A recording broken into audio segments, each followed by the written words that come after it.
Hello everybody, good evening. On behalf of the Catherine McEwan Foundation, a very good evening to everybody. My name's Richard Russell, I'm one of the consultants at the Children's Hospital in Edinburgh, and I'm delighted this evening to have a very special guest with us, Rick Parfitt Jr.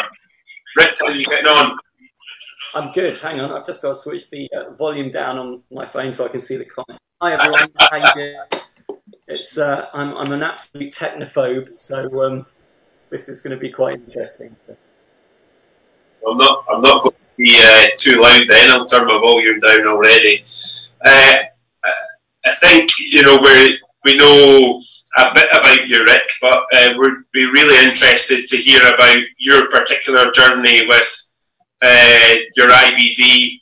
So maybe if you can just tell us where it all started for you. Sure. Firstly, hi everyone. Thank you for joining us. And before I sort of go into bore everyone with my little Crohn's journey, you know, I've got to obviously applaud Richard and everyone in the NHS what they do for obviously not keeping the whole country going, but also us cronies going through all of this as well. So, you know, well done, Rich, and well done everybody who's involved in that sort of thing. And so where did my journey kind of began when I was 9. As you can imagine, I was born into a fairly rock and roll world, and it was fairly crazy times at my house most of the time. I was sent off to boarding school quite early, and started to develop tummy pains and stuff like that from 7, 8-ish, you know, and it was progressively getting worse and worse. And then I kept going to hospital, and they always said that nothing was actually wrong with me and that I just had gastroenteritis or a bad tummy bug or something like that.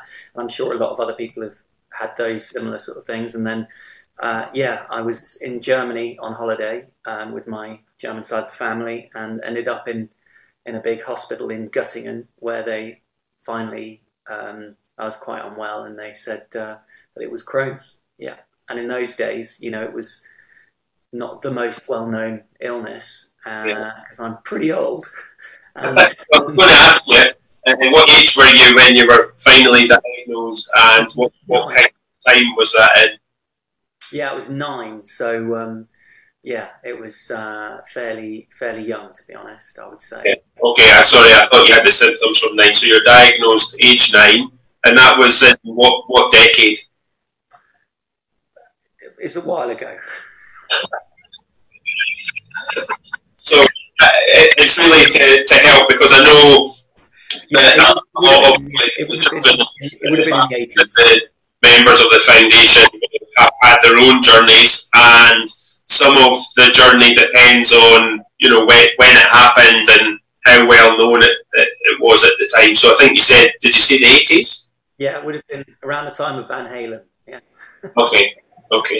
So how were you treated, or what are your early memories of what treatment involved for you? Well, it was interesting because, it's funny, isn't it? Because when you talk to lots of people with Crohn's, they all seem to have gone through a similar sort of thing. So I know that I was very anemic, and that my iron levels were very, very low, and I was sent back to boarding school with iron supplements and stuff like that. And initially I was put onto a heavy course of steroids, and then obviously azathioprine, and that sort of continued all the way sort of through the next few years. I'd manage it, get bad, manage it, get bad, manage it, get bad. And that kind of came to a head when I was at my 6th form in my A-levels. I was getting really, really bad. This was about, you know, obviously 17, 18 years old. And at that time I was on meds 5 times a day. And so I was at my school, and I had a little watch with 5 alarms on. And I would basically, and I had a little sort of a pouch around my neck with my daily pills in. And so every time the alarm went off, I had to take another pill, and all stuff like that. So it was quite sort of a horrific time. And then at 21, it all came to head. It all came to a head, and I was under quite a preeminent sort of gastroenterologist and surgeon called John Herman Taylor, who was trying me on lots of experimental things, bless him. and most of there was one, I remember, this orange pill which was giving me, which actually, John, can I mute you? So, because I can hear John coming through here, and hang on, sorry, let me just mute John. That's all right.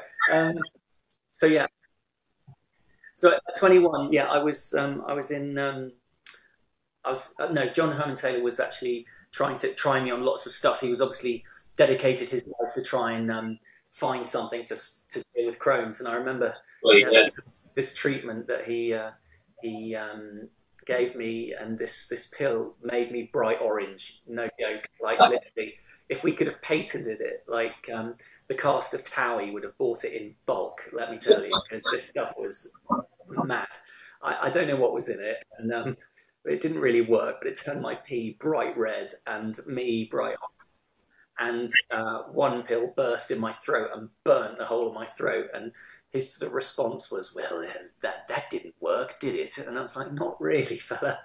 But it got worse and worse. And then that's when I had my first major bowel resection, was at 21. And in fact, it was I remember being in hospital at St George's in Tooting.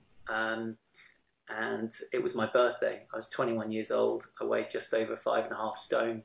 Oh my goodness. And I couldn't walk or do anything, and the pain was absolutely horrific. And then I woke up and thought, well, at least the worst is over. And then they told me that I'd had massive internal bleeding, and so they had to go in again. So the second day, I went back down, had to be put under. They had to go in again and fix it all up. So that was a tough old time. So I've always said to all my friends and everyone who knows me well, my life kind of really started at 23, because up until all that time through my teens, I was very, very thin. And what a lot of people don't understand about Crohn's is that, because it's invisible illness, they might see that you're very thin. So right the way through my teens, I was very thin, and you become quite insecure because you don't go to parties, you don't want to socialise because of the loo situation and the pain situation.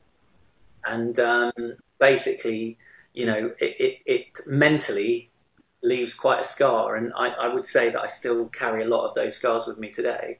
But it took a long time for me to sort of deal with all the things that happened when I was younger with the Crohn's, which is, insecurity. I used to dress like an onion, with like 4 or 5 layers with a roll neck, just to kind of hide the fact how thin I was, And at that age, in the sort of mid to late teens, when you really are, your character is being created and you want to set the world alight, it's kind of tough, So that was it. So at 21 was the first major bowel resection. Yeah. It's like sending questions through for you. If you want to pick them up yourself. Sorry, I'm just saying. So, Jude, I just see Jude. At such a young age, coping at boarding school must have been hard. Yeah, I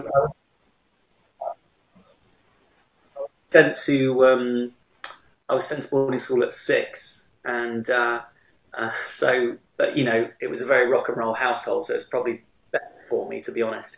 There were nurses at school, and they did the best they can, but they weren't trained. They were so it was just being in school, and then I actually had to sit back a year because I spent when I was about sort of 10 or 11, I think I spent the majority of the year in and out of hospital, and so it got so bad that I had to sit back a year.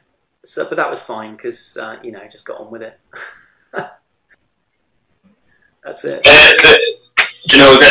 What you've been talking about is, very common themes, from the Catherine McEwan Foundation. And I wonder, you have an IBD nurse now, and when was the first time you maybe got involved with IBD nurses? Because as you said, school nurses and things are there to look after lots of different things, but I would doubt they'd maybe heard of Crohn's disease. I would doubt it in children. So do you have one now, and what's your experience been? Yeah, well, like I said, at 23, I got better, and then after, as most people do when they have the surgery, and obviously they take the bad bits out, all of a sudden you feel well, the thing about Crohn's is it comes back. So from 23 onwards, and I started putting on weight, and you know, I went a little bit crazy, kind of in the sense of having to make up for lost time, I guess.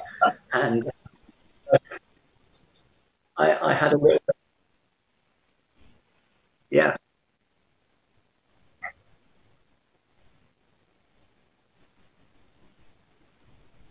Yeah, feel free, everyone. You can send stuff through, and I'll answer them as best I can.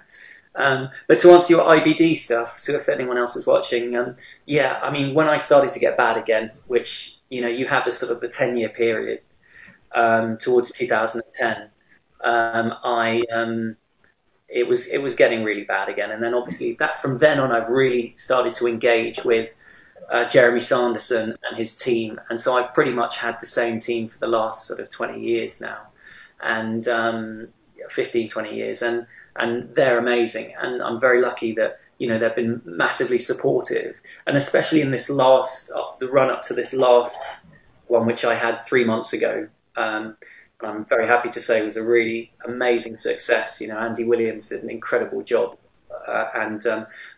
It's quite funny. I always make the joke that, you know, he knows me inside and out. He genuinely does now. He's operated on me several times, and so he knew exactly where to go, and that was good. And so that was great. And the team are amazing. The team are absolutely amazing, and I don't get any special treatment or anything. You know, we're all just one big Crohn's community, and their whole sole purpose is to get you back on your feet and well as quick as possible, and to get you managed as well as possible as well. So, you know, I feel very lucky that we've got amazing people such as Richard and everyone else to call on, and that help us through, and basically help us create our careers. Because what people don't realise is, and what a lot of employers don't realise, is how Crohn's affects you. One day you can be well, the next you can be bad. You can be horrifically fatigued because you haven't slept because of the pain. Employers don't understand that, and that's why we try and raise as much awareness. And it's good that people now know more about Crohn's, because when I had my day job, before I gave it off to go and sing for a living, you know, they found it quite difficult. And of course, with all the grading of the scaling of when you're in and when you're off days and all that, and you have to justify it to HR through your doctors and stuff like that, it's quite a hard thing for employers to understand. So to hold down a job is really tough. So let's have a look. So how well do you think your friends and family understand your condition? Thanks, Jude. I think I'm very lucky. I've always been very upfront with my family and my friends, and once you get over all the insecurities and all the embarrassing symptoms, it took me a long time to be happy with it, and then all my friends, I was very straight up, and I'd make a joke about it all. And so the great thing is, what I do now, my little support network, I've got an amazing wife who is just, you know, another thing, going into how the workplace can suffer, relationships can suffer as well. For years, I didn't want to let anyone, you know, get close to me, in the sense I'd always play this part, this almost acting thing that I thought people wanted me to be like as the son of a rock star and all that sort of malarkey. And but that was never really me. And so, away from just searching for who you really are as a person, you need someone who can complement that. And I'd never want to show everyone the other side, which was, you know, the pain, the loo trips, the embarrassing symptoms that come with Crohn's, and just basically all the mental stuff. So yeah, I never let anyone get very close until I met my wife, you know, Rach, who is amazing, and she was the first person that really didn't care about any of that, and was amazingly supportive, and just really liked me for who I was. And it was like a bit of an epiphany, whereby you could suddenly go, I don't need to try to be something else. I can just be who I am, and this is it. And I do come with this hassle, unfortunately, and it didn't make any difference. And so I think it's very important for anyone who suffers with Crohn's just to be very upfront. I think if people don't find it embarrassing, it won't be embarrassing. If you're not embarrassed about it, they won't be embarrassed about it. So it's good to be upfront and tell people. I think Keep the questions coming. There's a good one related to that from Jenny Cook, who said, "What advice would you give your teenage self now?" I mean, I think what we're dealing a lot with is teenagers who are understandably, can be shy or embarrassed about the condition. And if you were looking back, I guess you didn't meet your wife as a teenager, although I don't know. How would you reflect back on, you might have done things differently as a teenager, looking back now, or?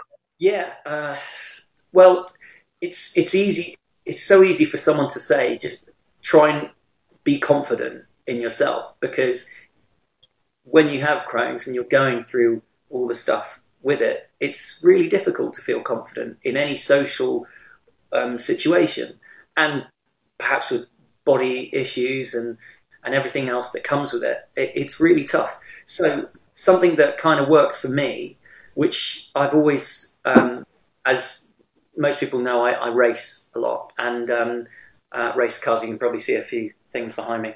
But know about your other lifestyles, so you might want to just tell them a bit about how you're balancing your lifestyle and your Crohn's disease, as well as your reflections.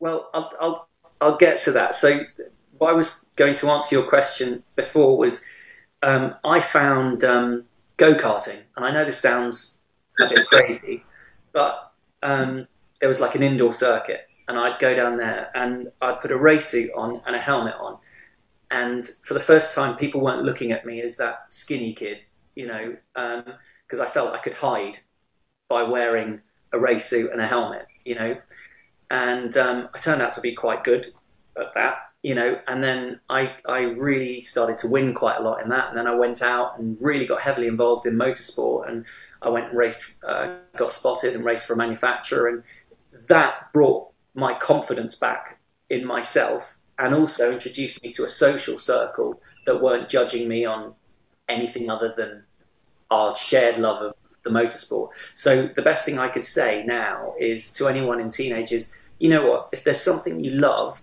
go and find other like-minded people and do, whether it's a hobby, whether it's something like that, go and do that and really immerse yourself in that.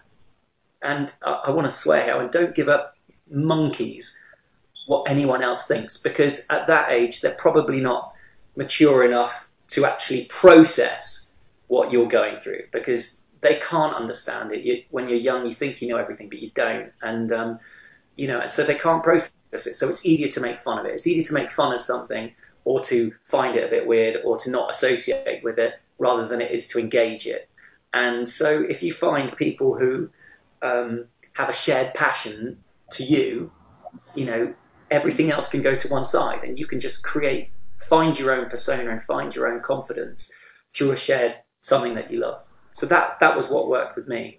So, and with regards to what you were saying about how to balance my life, well, for 12 years, I worked in an office and, sold in motorsport. I loved motorsport and had to go and get a job. So I worked for a magazine called Autosport magazine and sold ads from the little ones, and then worked my way up.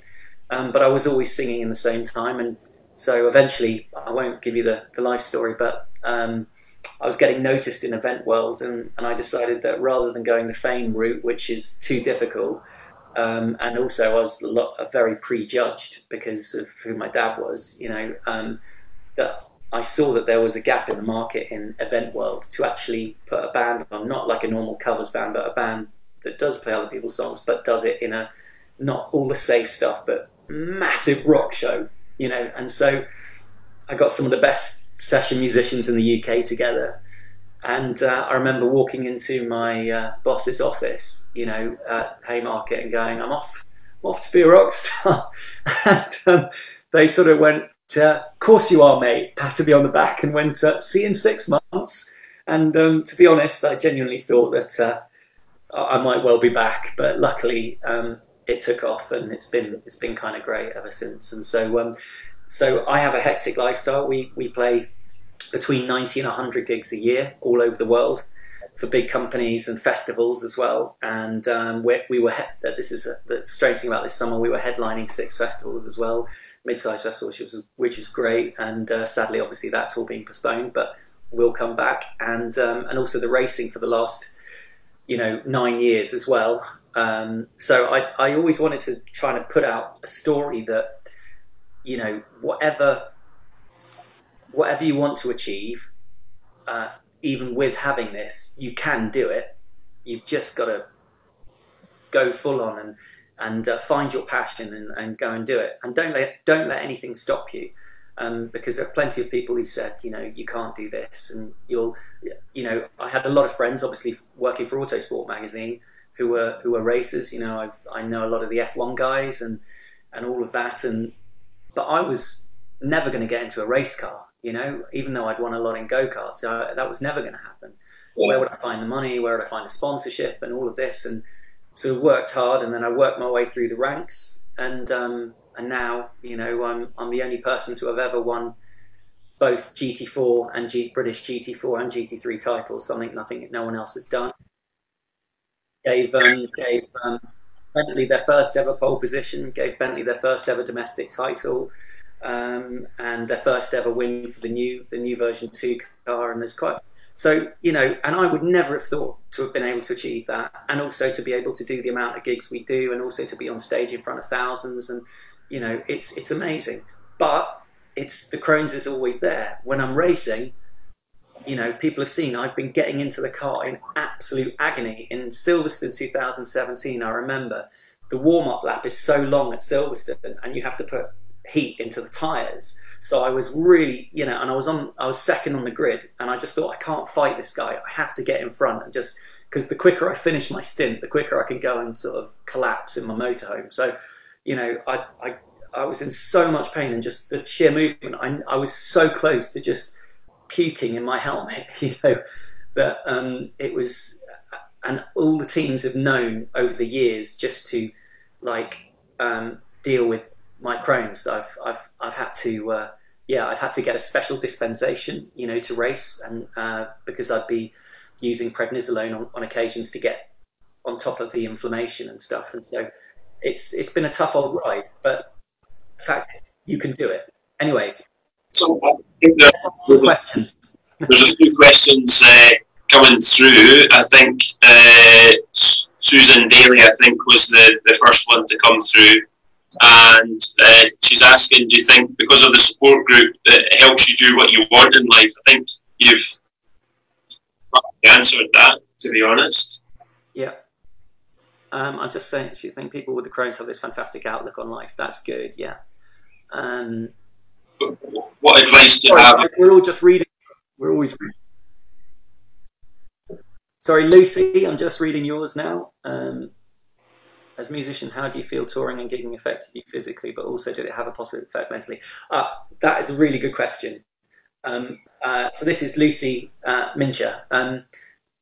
It's absolutely had an amazing effect on me, because you still have to have the confidence, and so by setting yourself little goals, and I set myself quite big goals, I never thought I'd achieve them, but working towards it, having a positive mental attitude does help, obviously, even though it won't get rid of the pain and it won't do that. But doing something you love and finding a passion, whether it's a hobby, could be anything, getting that positivity from something really helps you.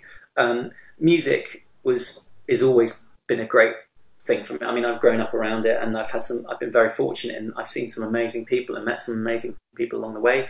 But trust me, and I won't go into this, it's not, my upbringing was not what everyone thought. There's a saying that which is sarcastic, where people say, there's nothing as well balanced as the kids of rock stars. We've got a chip on both shoulders, basically. And that's kind of true, because you're always in the shadows, and you can never create your own persona.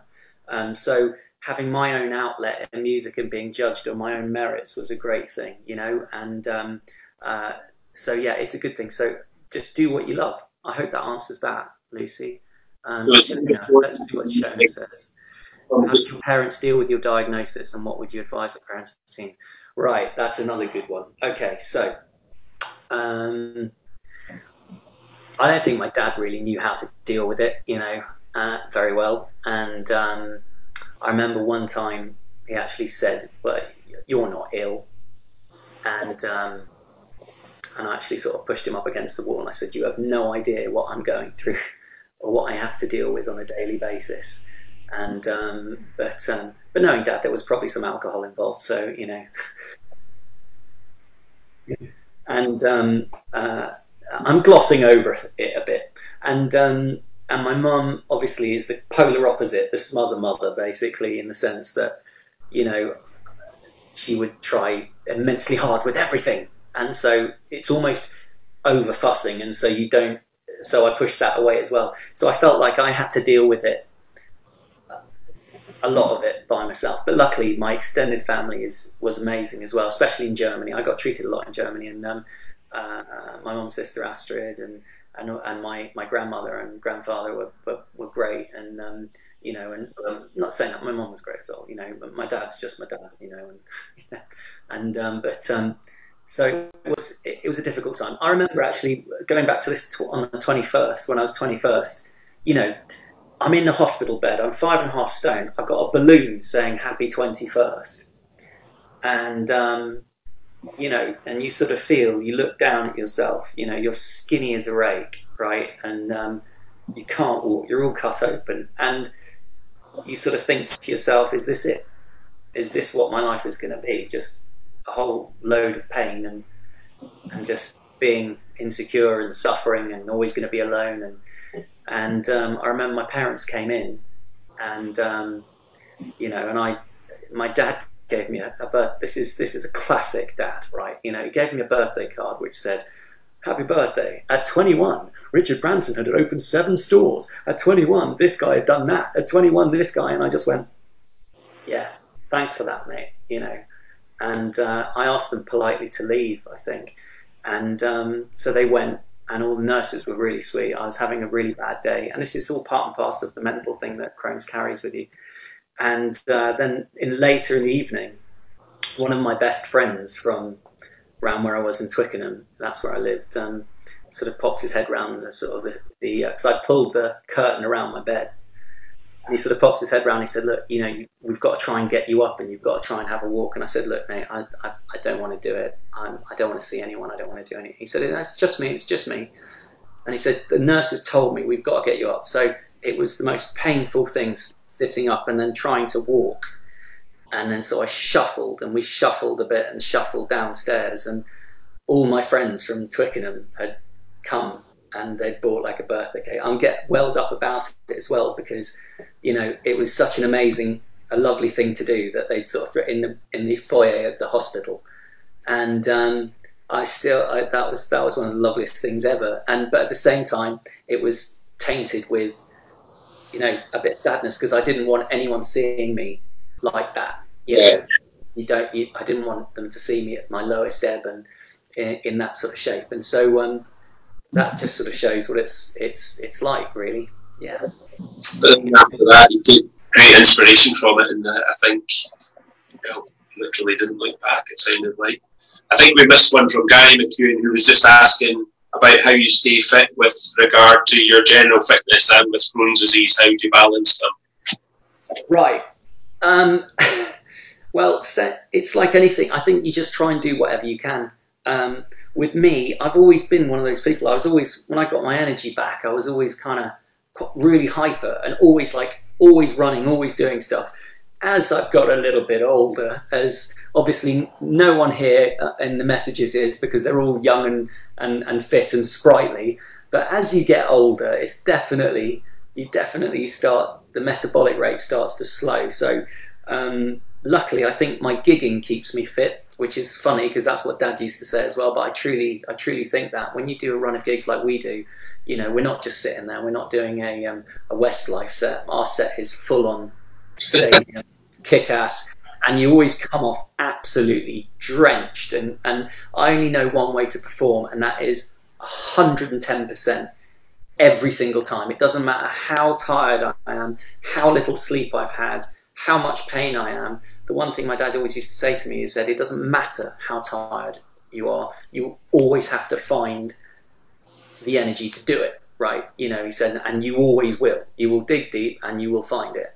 And he's right, because you always do, and you can collapse off stage, but these people have paid to come and see you, or they've paid for your band to come and play, so you deserve to give them the best possible show. And that's one thing I've sort of taken. So fitness wise, I'm not a gym freak. I've tried it and I just find it boring. I'm competitive. If I have to beat someone, then I'll do it. But going into a gym and self-motivating is just rubbish. And my wife here, whilst we've been on lockdown, naturally, you know, my wife's tried to get me to do the Joe Wicks thing, and just everything hurts. My knees hurt, my back hurts. I can't do it. So I can't wait to get on gigging again, because I think I'm starting to pile it back on. Oh, come on, Gary. Joe Wicks, that's the way. Don't do what I do. Happy birthday, Gary. Happy birthday, mate. How is it? I'm not far behind you. Just let me know how it is. Yeah, I'm looking forward to being 50 sometime. Yeah, exactly. So I think a lot of people are really coming through with very positive comments about your honesty, and I think that is, I would very much agree with them.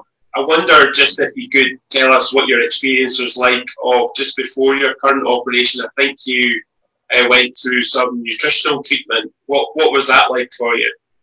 Well, the operation was a long time coming again. You know, I had the second one in 2010. As I said, I got my life back, went absolutely nuts. And then, so the 10-year horrificness reared its head. But to be perfectly honest, I've been pretty unwell for the last 2.5 years, I would say, 2 to 3 years. And I've been kicking it down because of all commitments, gigs and racing. I just couldn't take the time off. I couldn't take the time off. You know, it's like anything, you know, we've all got to make a living. And at the same time, if I'm not gigging or racing, I'm not getting paid. So I would always, as with most people, you bury your head. But then, of course, you'll get a flare-up which knocks you out for 4 days, 5 days, where I moved down to the spare bedroom because you can't sleep. As anyone knows with Crohn's, the pain comes and it's contractual, and it comes and it builds and it builds and it builds and it builds and it builds.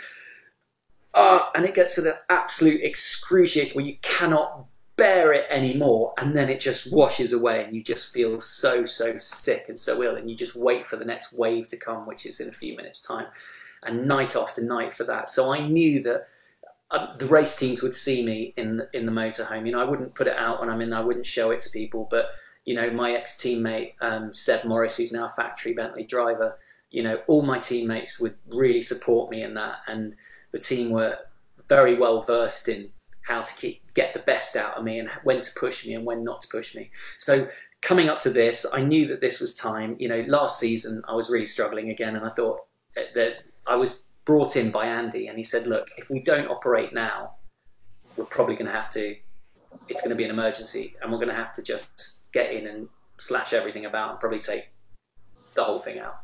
So he said it in no uncertain terms. He didn't mince his words, and so that's when you sort of go, okay, fair enough. So, but this was the first time we'd done this preparation where we went on Modulin, which he said, you've got to be on a liquid diet for 8 weeks. And as anyone knows, I love my food. And so I was like, oh God, that's going to be tough, especially as it was over Christmas as well. So, you know, with both families and all this sort of stuff in Germany and here, where the food is a big thing. But actually, you know what? It was absolutely fine. Once you get over the initial hunger, the Modulin, which is, it's just like a milkshake, and I added sort of Nesquik to it, you know, like strawberry or banana, and I sort of, you know, mixed it up. So yeah, I did really. It's great. It's great. I actually really liked it. It was just like having a milkshake, and I got on well with it, and I don't think even my wife thought I was going to make it through. But I stuck to it absolutely rigidly all the way through Christmas. I even cooked Christmas dinner for the rest of the family, and then just had my little shake and got through it. But you know, it was good because it chilled. It took all the heat out of the infection, and obviously, from my perspective, being someone who gigs and races for a living, having a bag, I didn't know what the consequences are. If I was to have it, it's not an issue. I know there are loads of people who is totally given their lives back, and that's wonderful. But obviously, with regards to the seat belts and race car and also jumping around like I do on stage, I was a little bit worried about how that would affect how I perform. Obviously, I would have got over it and worked around it, but I wanted to give him the best possible chance to actually negate that. Saying that, I did meet with the stoma nurse, and it was all marked up where it would be, and and that's it. And so we went all the prep. But yeah, so I prepped for 8 weeks, didn't do anything except for clear fluids and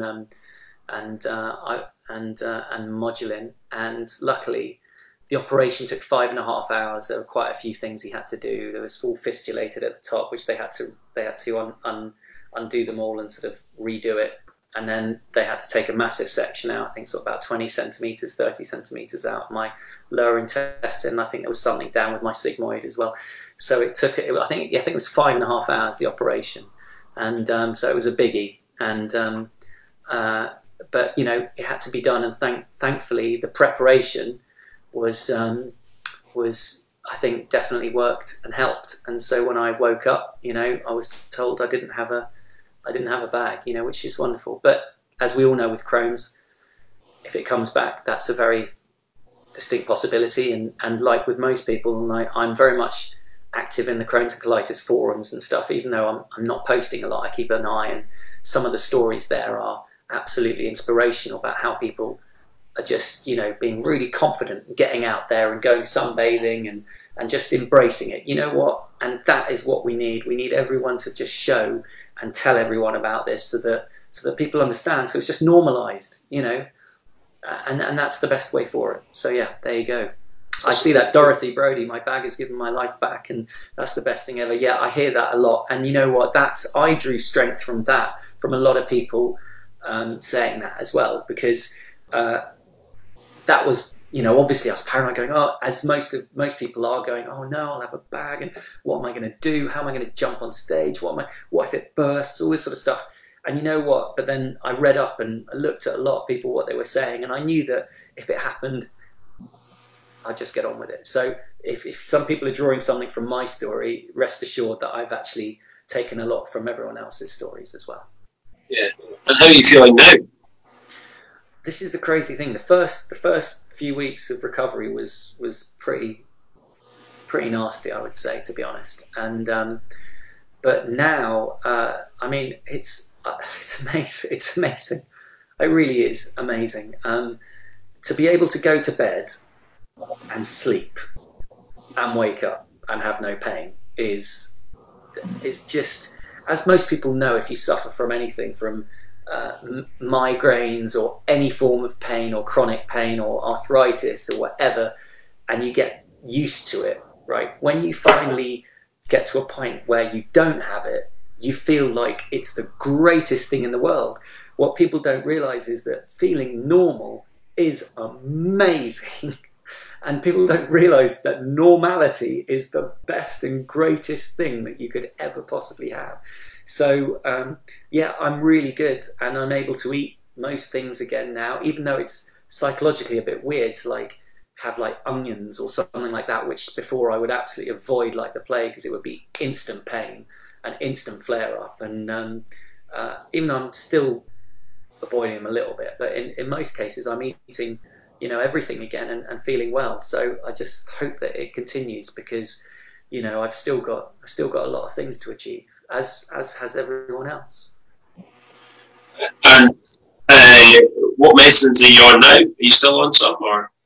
Yeah, I'm on Stelara. So so I self-inject once every 8 weeks, and that seems to, up until this, even though the flare-ups were bad, I think it was showing that it wasn't making it worse. It was just bad. So it wasn't. So I think the Stelara was doing its job. So I didn't get on with infliximab. If anyone's had that, Shona, I see that feeling normal feels weird. I know, right? Isn't it just the most crazy thing ever? I know it's strange to feel normal, but and I'm a bit welling up emotionally about that, because it's true. It is true. feeling normal's weird. And when you tell people that, you know, they sort of don't get it, but they don't know how blessed they are, I guess, in that way. Yeah. So I'm still on Stelara. Yeah, I inject once every 8 weeks, and we'll see what happens. But hopefully, fingers crossed, you know, it'll give me a few years good health now. So it's up to me to actually go out and do something and get myself together, and maybe do a bit more fundraising or something, you know, or do a run or something. I hate running. Can I jump out of something? Maybe I'll jump out of something. I don't know. How are you coping with the lockdown? Well, this is the thing, isn't it? It's I think everyone struggles a little bit, but I feel very lucky because, first of all, I feel healthy. I'm able to share my house with my amazing wife. I've got a great dog. You know, we've got a little bit of outside space. Our dogs are the best. Charlie Parf is the best. And he's also got his own Instagram. You should check him out, Charlie Parf Dog. And oh, there we go. There we go. Oh, that's so cute. Oh, that's so cute. So I'm just seeing Jude Curry saying, am I having to self-isolate at home whilst on the injections? This is an interesting thing. I spoke to Jeremy about this, because obviously Stelara is an immunosuppressant. Now, don't take my word for it, but he, as far as I know, because I've seen a lot of this in the Crohn's forums as well, whether we're more at risk. But as far as I'm aware, even though you're on immunosuppressants, we're not actually more at risk. Is that right, Richard? So a couple of things just to say there. Stelara does damp down your immune system, but it would be called a biologic rather than an immunosuppressant. But for patients who are well on their biologic or their immunosuppressant, they just have to practice strict social distancing. So you don't have to self-isolate. You don't have to be shielded, which is the most severe category that, you know, a small proportion of patients with Crohn's disease are in, but the majority are on either infliximab, azathioprine, Stelara, all those types of medicines. If you're keeping well and if you've been on them for 6 weeks or more, then just stick to the rules very strictly. So strict social distancing, be very careful about things, but you know, you can go out for your exercise or practice your band in the back garden or something. So we'll do the Bruce Forsyth thing where he goes, nice to meet her, 2 meter. Nice. Yeah, there you go. Let's have a look. Do you think Crohn's isn't really... Sorry, this is from Barry Cook. He says, do I think Crohn's has installed the competitive part to you? As the parent of a teenager with IBD, I find their determination and that of many others and commitment unbelievable. I think for me, there's 2 parts. Yeah. I think for me, obviously growing up with someone who's well known is difficult because you need to create your own persona, and it's very, very difficult if you are. And I'm sure many other people who have parents who are in the public eye for whatever reason, politicians, whatever, will probably realise this as well. You get prejudged, and so there is a competitive sort of instinct to actually create who you are in your own, and to be judged on your own merits. But at the same time, I was always mad into sports since I was a kid, right? I'd always want to run faster, I'd want to win everything, and getting Crohn's kind of, I guess, made it even more important to try and prove a point, I guess, you know. And so when we won British GT, actually, let me show you. Here we go. This was the first time I won. I can probably show you this. Oops, it's pretty big, but that's the. Yeah, that was British GT4 title in 2013, and to win this meant so much because I started motor racing, I was karting, people realised I was quick, but when I went into cars in the big boys world, people were just going, oh, he's just the son of a rock star or whatever, but you know. And then so when I won the GT4 series in my first year, people started taking notice. And so for me, it's a lot more than that. And then let me just put this back. It's a big trophy. Yeah. And then in 2017, you know, I got the call. In 2016, I got the call from Bentley to race with Team Parker. And in this car here, and that car there, well, not this actual one, it was a bit bigger, which was a massive honour because it was the first time they were back, and I was partnered with this young guy called Seb, who was very, very quick, I've known him since he was like this big, like this little helmet with hands, you know, and I'm like, oh my God, I'm partnering this kid, and we turned up and we gave them their first ever on the first round. We stuck it on pole, and that was an amazing moment. And we finished third in that year. And then in 2017, in this car here, that one, the Stobart sponsored, we went on to win, and it was an amazing over all the other factory teams with amazing drivers. The Stig was in the series. I can't say who it is, but he was in, and lots of other international amazing drivers. Actually, hang on, I can show you. This is so that was the 2017 championship. You know, that was which was a good moment as well. And but yeah, so similar, yeah, or a big trumpet. It looks a bit big like trumpet,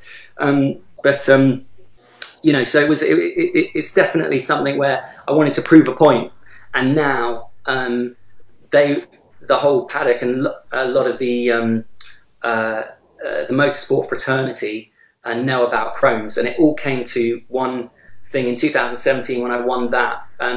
There's a club called the BRDC, which is the British Racing Drivers Club, which is the most sort of prestigious sort of motorsport club in the world, and they've got, if anyone knows Silverstone, they've got a big sort of a thing there, and you have to be invited to join, and it's all the Formula One drivers. There's only 800 people worldwide.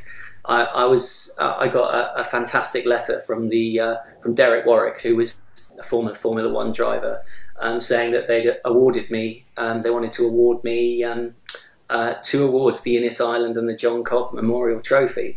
And so I can't show you the trophies, but they give you these because the trophies stay in the clubhouse, but you get a BRDC award like that.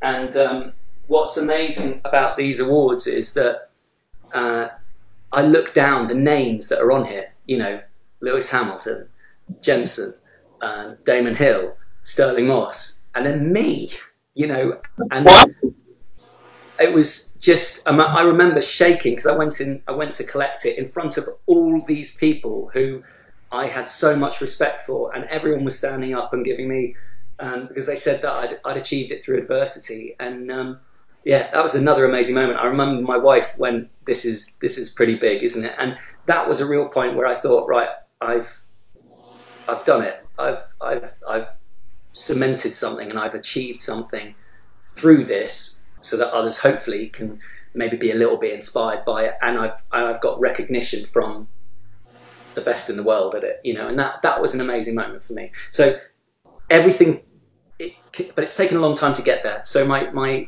advice is to everyone with Crohn's is little steps. A little win every day will set you on a ladder, and you don't have to all go and do the craziness that I have, which is just ridiculous, quite frankly, and is just sheer bloody mindedness. But everything can be your own championship win. You know, it can be, you know, getting that bonus at work, getting through a year, you know, of good health, and inspiring maybe someone else to, you know, making someone happy.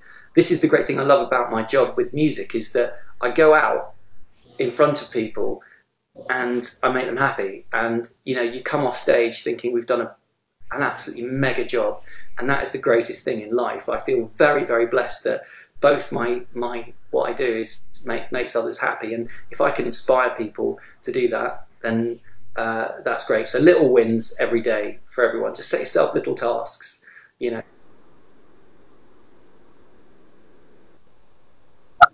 Oh gosh, sorry, I've been talking too much. Sorry, I do. what I can say is just on behalf of everybody from the foundation, they found your words very inspiring, as have I, and I think the way that you've battled through all your difficulties with Crohn's disease, and it's given you the resilience and inspiration to achieve many things, I think has been a great message of positivity to everybody. So I think we'd like to all say thank you for sharing your story. I could honestly sit here and talk all night to you, but I think we have to. Yeah. Thank you, everyone, for all your questions. Thanks, Lorraine. Thanks, Jude. Thanks, Kenny. Thanks, Tracy. Thanks, Jude again. Thanks, Dorothy. Thanks, Barry. Thanks, Gary. Thanks, Lance, Shona. Kenny again. Dorothy again. Kenny, a lot. And everyone else who's come in and sort of listened. Thanks very much. It's very sweet.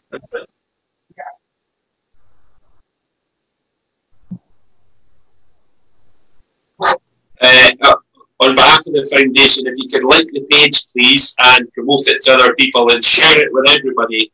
These inspirational messages need to be heard far and wide. We're hoping to do a further series of talks, not the same as this one, because nobody's the same as Rick, but talking to IBD nurses, and we're very aware of the mental health side of things, so trying to have a Q&A around mental health during lockdown and life with Crohn's disease. So we'll see you all back soon. Rick, thank you from the bottom of our heart. Keep safe, everyone. Keep safe. Bye.